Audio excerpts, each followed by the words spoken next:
In the heart of Adora City, a bustling town known for its modern lifestyle and fast-paced residents, lived a couple, Henry and Amaka.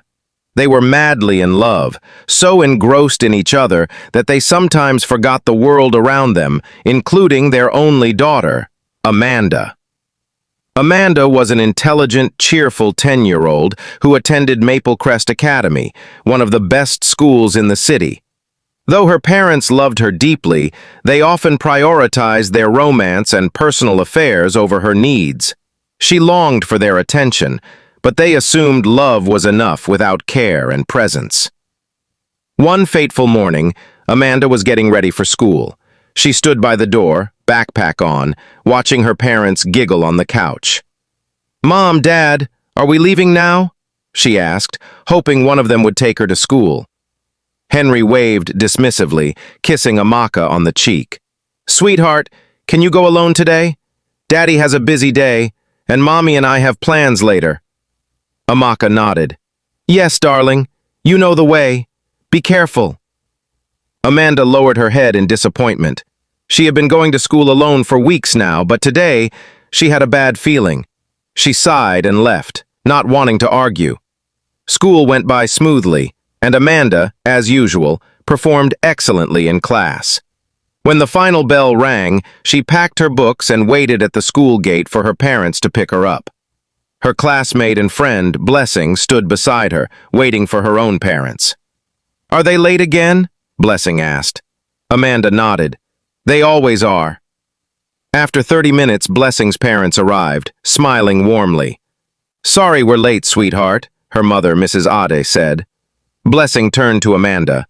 "Do you want to come home with us while you wait?" Amanda shook her head. "They'll come soon." Blessing hesitated but eventually left with her parents.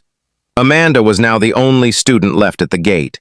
She waited, staring down the road, hoping to see her father's car or her mother walking toward her. But the sun began to set, and still no one came.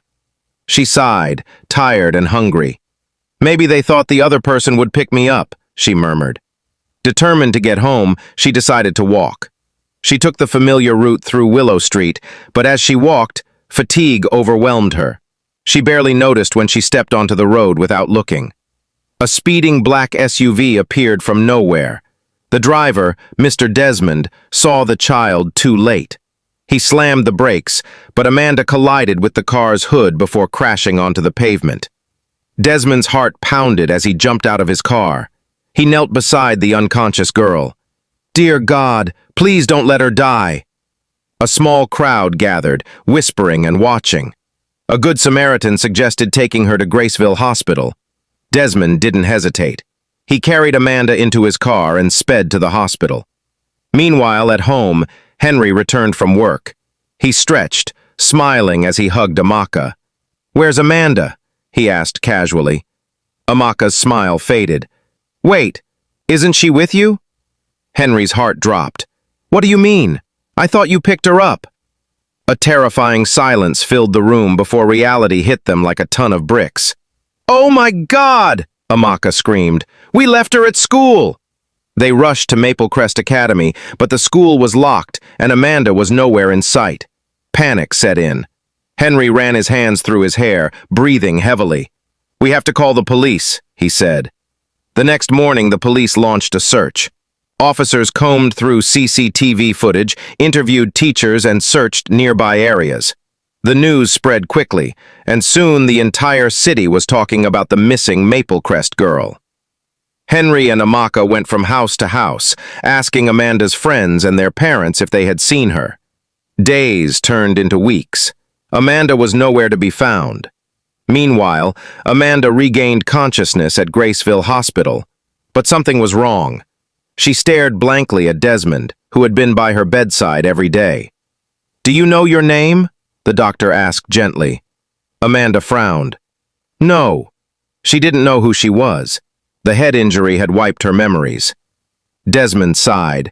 He had grown attached to the girl, and since no one came for her, he decided to take her home. He lived in Brooksville, a quiet town about 40 miles from Adora City. He took care of Amanda as his own daughter, renaming her Hope. He enrolled her in Brooksville Academy, showered her with love and attention, the kind she had always craved. Months later, Henry and Amaka were exhausted.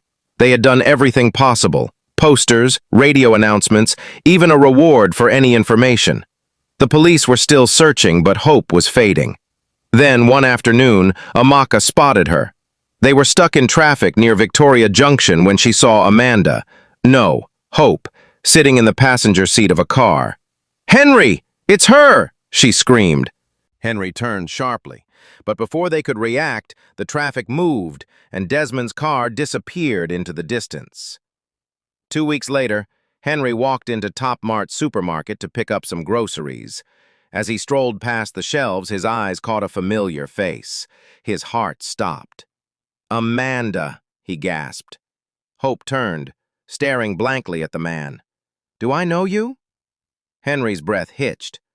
"You're my daughter." Confused, she stepped back.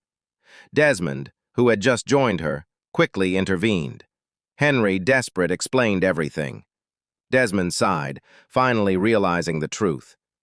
"We need to go to the police," he said.